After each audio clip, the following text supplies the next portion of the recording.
Hello everyone, welcome back to Manassu Kannada vlogs. ಇವತ್ತಿನ ವಿಡಿಯೋದಲ್ಲಿ ಅಮಾವಾಸ್ಯೆಯ ದಿನದಂದು ಯಾವೆಲ್ಲ ತಪ್ಪುಗಳನ್ನು ಮಾಡಬಾರದು ಅನ್ನೋದನ್ನು ತಿಳಿದುಕೊಳ್ಳೋಣ. ಅಮಾವಾಸ್ಯೆಯ ದಿನಕ್ಕೆ ತುಂಬಾ ಒಂದು ಶಕ್ತಿ ಇರುತ್ತೆ. ಅತೀಂದ್ರಿಯ ಶಕ್ತಿಗಳ ಆವಾಹನೆ ಕೂಡ ಅವತ್ತಿನ ದಿವಸ ಆಗಿರುತ್ತೆ. ಅಂದರೆ ಪಾಸಿಟಿವಿಟಿ ನೆಗೆಟಿವಿಟಿ ಎರಡೂ ಕೂಡ ಅವತ್ತಿನ ದಿವಸ ಇರುತ್ತೆ.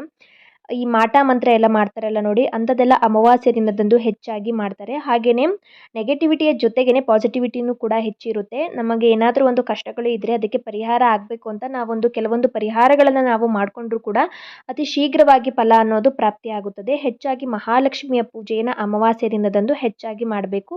ತುಂಬಾ ಒಂದು ಶಕ್ತಿ ಇರುವಂಥದ್ದು ಮಹಾಲಕ್ಷ್ಮಿಯ ಪೂಜೆಗೆ.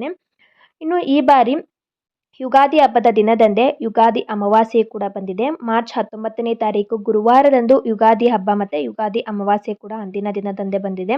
ಅಮಾವಾಸ್ಯೆ ತಿಥಿಯು ಪ್ರಾರಂಭವಾಗುವುದು ಮಾರ್ಚ್ 18, ಬುಧವಾರ ಬೆಳಗ್ಗೆ 8:28 ಪ್ರಾರಂಭವಾಗಿ ಮಾರ್ಚ್ 19 ಗುರುವಾರ ಬೆಳಗ್ಗೆ 6:55 ಮುಕ್ತಾಯವಾಗುತ್ತದೆ. ಸೂರ್ಯ ಉದಯದ ತಿಥಿಯನ್ನು ಗಣನೆಗೆ ತೆಗೆದುಕೊಂಡು ಮಾರ್ಚ್ 19 ಗುರುವಾರದಂದು ಯುಗಾದಿ ಅಮಾವಾಸ್ಯೆ ಆಚರಣೆಯನ್ನು ಮಾಡಬೇಕು.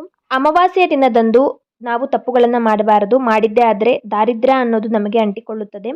ಹಾಗಾಗಿ ಯಾವ ತಪ್ಪುಗಳನ್ನು ಅಮಾವಾಸ್ಯೆ ದಿನ ಮಾಡಬಾರ್ದು ಅನ್ನೋದನ್ನು ನನಗೆ ಗೊತ್ತಿರೋಷ್ಟು ಮಾಹಿತಿನೇ ಇವತ್ತಿನ ವಿಡಿಯೋದಲ್ಲಿ ತಿಳಿಸ್ಕೊಡ್ತಾ ಇದ್ದೀನಿ. ಮುಖ್ಯವಾಗಿ ಅಮಾವಾಸ್ಯೆಯ ದಿನದಂದು ದೇವರ ಪೂಜಾ ಸಾಮಗ್ರಿಗಳನ್ನು ಸ್ವಚ್ಛ ಮಾಡಬಾರ್ದು. ದೇವರ ಮನೆಯನ್ನು ಕೂಡ ಸ್ವಚ್ಛ ಮಾಡಬಾರ್ದು. ದೇವರ ವಿಗ್ರಹಗಳನ್ನು, ಕಳಸವನ್ನೇ ಆಗಲಿ ಅವತ್ತಿನ ದಿವಸ ಕದಲಿಸೋದಕ್ಕೆ ಹೋಗಬಾರ್ದು. ದೇವರ ಮನೆಯಿಂದ ಹೊರಗೆ ಕೂಡ ತೆಗಿಬಾರ್ದು. ಹಾಗಾಗಿ ಅಮಾವಾಸ್ಯೆಗಿಂತ ಮುಂಚಿತವಾಗಿಯೇ ನಾವು ದೇವರ ಎಲ್ಲ ಸ್ವಚ್ಛತೆಯ ಕೆಲಸವನ್ನು ಕೂಡ ಮಾಡ್ಕೊಂಡಿರಬೇಕು. ದೇವರ ಮನೆ ಸ್ವಚ್ಛ ಮಾಡಿರಬೇಕು, ದೇವರ ಪೂಜಾ ಸಾಮಗ್ರಿಗಳನ್ನು ಸ್ವಚ್ಛ ಮಾಡಿರಬೇಕು, ಜೊತೆಗೆ ದೇವರ ವಿಗ್ರಹಗಳು, ಫೋಟೋ ಎಲ್ಲವನ್ನು ಕೂಡ ಸ್ವಚ್ಛ ಮಾಡಿ ಇಟ್ಕೊಂಡಿರಬೇಕು. ಅಮಾವಾಸ್ಯೆ ದಿನದಂದು ಯಾವುದೇ ಒಂದು ಸ್ವಚ್ಛತೆಯ ಕೆಲಸವನ್ನು ಕೂಡ ಮಾಡಬಾರ್ದು. ಮನೆ ಸ್ವಚ್ಛತೆಯನ್ನು ಕೂಡ, ಧೂಳು ತೆಗೆಯುವಂಥದ್ದು, ಈ ಥರದ ಕೆಲಸಗಳನ್ನು ಕೂಡ ಅಮಾವಾಸ್ಯೆ ದಿನ ಮಾಡಬಾರ್ದು. ಕಸ ಗುಡಿಸೋದು, ನೆಲ ಒರೆಸೋದು, ಈ ರೀತಿಯಾದ ಕೆಲಸವನ್ನು ಅಮಾವಾಸ್ಯೆ ದಿನ ಮಾಡಿ, ಅದೇ ಈ ಜೇಡ ಧೂಳು ಕಟ್ಟಿರುತ್ತೆ ಅಂತ ಹೇಳಿ ಎಲ್ಲವನ್ನು ಕೂಡ ಧೂಳು ತೆಗೆಯುವಂಥ ಕೆಲಸನ ಮಾಡ್ತಾರೆ ನೋಡಿ, ಅಂತಹ ಒಂದು ಸ್ವಚ್ಛತೆಯ ಕೆಲಸವನ್ನು ಅಮಾವಾಸ್ಯೆ ದಿನದಂದು ಯಾವುದೇ ಕಾರಣಕ್ಕೂ ಕೂಡ ಮಾಡಕ್ಕೆ ಹೋಗಬಾರ್ದು. ಅಮಾವಾಸ್ಯೆಗಿಂತ ಮುಂಚಿತವಾಗಿಯೇ ಎಲ್ಲ ಸ್ವಚ್ಛತೆಯ ಕೆಲಸಗಳನ್ನು ಕೂಡ ಮಾಡಿ ಮುಗಿಸಿರಬೇಕು.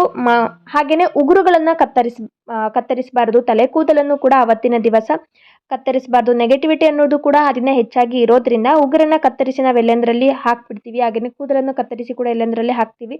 ಕೆಲವೊಬ್ಬರು ಅದನ್ನು ಕೆಟ್ಟ ಒಂದು ಇದಕ್ಕೆ ಕೆಲಸಗಳಿಗೆ ಉಪಯೋಗ ಮಾಡ್ಕೊಳ್ತಾರೆ. ಹಾಗಾಗಿ ಅವತ್ತಿನ ದಿವಸ ಉಗುರನ್ನು ಕತ್ತರಿಸಬಾರ್ದು. ಹಾಗೆಯೇ ತಲೆ ಕೂದಲನ್ನು ಕೂಡ ಅವತ್ತಿನ ದಿವಸ ಕತ್ತರಿಸಬಾರ್ದು. ಜೊತೆಗೆ ಇನ್ನೊಂದು ಏನೆಂದರೆ, ಅವತ್ತಿನ ದಿವಸ ನಾವು ಮನೆ ನೆಲವನ್ನು ಒರೆಸ್ಬೇಕಾದ್ರೆ ಮನೆ ನೆಲ ಒರೆಸುವಂಥ ನೀರಿಗೆ ಉಪ್ಪು, ಅರಿಶಿನ ಅಥವಾ ಹಸುವಿನ ಗಂಜಲವನ್ನು, ಈ ಮೂರಲ್ಲಿ ಯಾವುದಾದ್ರೂ ಒಂದನ್ನು ಹಾಕಿ ನಾವು ಮನೆ ಒರೆಸುವಂಥ ನೀರಿಗೆ ಹಾಕಿ ಸ್ವಚ್ಛ ಮಾಡೋದ್ರಿಂದ ಮನೆಯಲ್ಲಿ ಒಂದು ಪಾಸಿಟಿವಿಟಿ ಅನ್ನೋದು ಹೆಚ್ಚಾಗುತ್ತೆ. ಹಾಗೆಯೇ ಏನಾದರೂ ಒಂದು ನಕಾರಾತ್ಮಕತೆ ಅನ್ನೋದು ಮನೆಯಲ್ಲಿದ್ದರೆ ಅದು ದೂರ ಆಗುತ್ತೆ. ಉಪ್ಪಾಗಿರ್ಬೋದು, ಅರಿಶಿನ ಆಗಿರ್ಬೋದು, ಎರಡಕ್ಕೂ ಕೂಡ ಒಂದು ಪಾಸಿಟಿವ್ ಎನರ್ಜಿನೇ ಇದೆ ಅವೆರಡಕ್ಕೂ ಕೂಡ. ಹಾಗಾಗಿ ಅಂತಹ ಒಂದು ವಸ್ತುಗಳನ್ನು ಬಳಸಿ ನಾವು ಮನೆಯನ್ನು ಅವತ್ತಿನ ದಿವಸ ಸ್ವಚ್ಛವನ್ನು ಮಾಡಬೇಕಾಗುತ್ತೆ. ಜೊತೆಗೆ ಅವತ್ತಿನ ದಿವಸ ಮಧ್ಯಾಹ್ನದ ಸಮಯದಲ್ಲಿ ಮಲಗೋಕೆ ಹೋಗಬಾರ್ದು. ಹಾಗೆಯೇ ಮುಸ್ಸಂಜೆ ಸಮಯದಲ್ಲೂ ಕೂಡ ಅವತ್ತಿನ ದಿವಸ ಮಲಗಬಾರ್ದು ಅಮಾವಾಸ್ಯೆ ದಿನದಂದು. ಇನ್ನು ಅಮಾವಾಸ್ಯೆಯ ದಿನದಂದು ನಾವು ತಲೆಗೆ ಸ್ನಾನವನ್ನು ಕೂಡ ಮಾಡಬಾರ್ದು ಅಂತ ಹೇಳಲಾಗುತ್ತದೆ. ತಲೆಯನ್ನು ತೊಳ್ಕೊಬಾರ್ದಂತೆ ಅಮಾವಾಸ್ಯೆ ದಿನ. ಸೊ ಹಾಗಾಗಿ ಹಬ್ಬ ಇರೋದ್ರಿಂದ ಅವತ್ತಿನ ದಿವಸ ತಲೆಗೆ ಸ್ನಾನವನ್ನು ಮಾಡಲೇಬೇಕಾಗುತ್ತೆ. ಹಾಗಾಗಿ ಏನು ಮಾಡಿ ಅಂದರೆ, ತಲೆಗೆ ಎಣ್ಣೆಯನ್ನು ಹಚ್ಕೊಂಡು ನೀವು ತಲೆ ಸ್ನಾನವನ್ನು ಅವತ್ತಿನ ದಿವಸ ಮಾಡಬೇಡಿ. ಅಮಾವಾಸ್ಯೆ ದಿನದಂದು ತಲೆ ಸ್ನಾನ ಮಾಡಲೇಬೇಕು ಅಂತ ಅನ್ನೋದಾದರೆ ತಲೆಗೆ ಎಣ್ಣೆಯನ್ನು ಹಚ್ಚಿಕೊಂಡು ತಲೆ ಸ್ನಾನವನ್ನು ಮಾಡಬಾರ್ದು. ಅಂದರೆ ತಲೆಗೆ ಎಣ್ಣೆ ಇರಬಾರ್ದು. ಹಾಗೆಯೇ ತಲೆಗೆ ನೀವು ಸ್ನಾನವನ್ನು ಮಾಡಿ, ಎಣ್ಣೆಯನ್ನು ಹಚ್ಕೊಂಡಿದ್ರೆ ಇಂದಿನ ದಿನನೇ ತಲೆ ಸ್ನಾನವನ್ನು ಮಾಡಿರಿ. ಹೊಸ ಬಟ್ಟೆಯನ್ನು ಕೂಡ ಅಮಾವಾಸ್ಯೆ ದಿನದಂದು ಧರಿಸಬಾರ್ದು ಅಂತ ಹೇಳ್ತಾರೆ. ಹಬ್ಬ ಅಂದಮೇಲೆ ಯುಗಾದಿ ಹಬ್ಬನೂ ಅಂದಿನ ದಿನದಂದೇ ಬಂದಿರೋದ್ರಿಂದ ಹೊಸ ಬಟ್ಟೆಯನ್ನು ಧರಿಸಲೇಬೇಕು. ಹಾಗಾಗಿ ಏನು ಮಾಡಿ ಅಂದರೆ, ಅಮಾವಾಸ್ಯೆ ಇಂಥ ಮುಂಚಿತವಾಗಿಯೇ ಹೊಸ ಬಟ್ಟೆ ತೊಗೊಂಡಾಗೇ ನೀವು ಒಮ್ಮೆ ಧರಿಸ್ಕೊಂಡು ನೋಡಿ, ಆಮೇಲೆ ನೀವು ಹಬ್ಬದ ದಿನದಂದು ಅಮಾವಾಸ್ಯೆ ದಿನದಂದು ಹೊಸ ಬಟ್ಟೆನ ಧರಿಸಿ. ಆಗ ನೀವು ಒಂದ್ಸಲಿ ಧರಿಸಿದ ಬಟ್ಟೆನ ಧರಿಸಿದ ಹಾಗೆ ಆಗುತ್ತೆ. ಈ ರೀತಿಯಾಗಿ ಕೂಡ ಮಾಡ್ಬೋದು. ಹಾಗೆಯೇ ಅಮಾವಾಸ್ಯೆ ದಿನದಂದು ಹರಿದು ಹೋಗಿರುವ ಬಟ್ಟೆ ಆಗಿರ್ಬೋದು, ಕೊಳಕ ಆಗಿರುವಂಥ ಬಟ್ಟೆಗಳನ್ನು ಕೂಡ ಧರಿಸ್ಕೊಳ್ಳೋದಕ್ಕೆ ಹೋಗಬೇಡಿ. ಮುಖ್ಯವಾಗಿ ಕಪ್ಪು ಬಣ್ಣದ ಬಟ್ಟೆಯನ್ನಂತೂ ಕೂಡ ಅಮಾವಾಸ್ಯೆಯ ದಿನದಂದು ಧರಿಸಲೇಬಾರದು.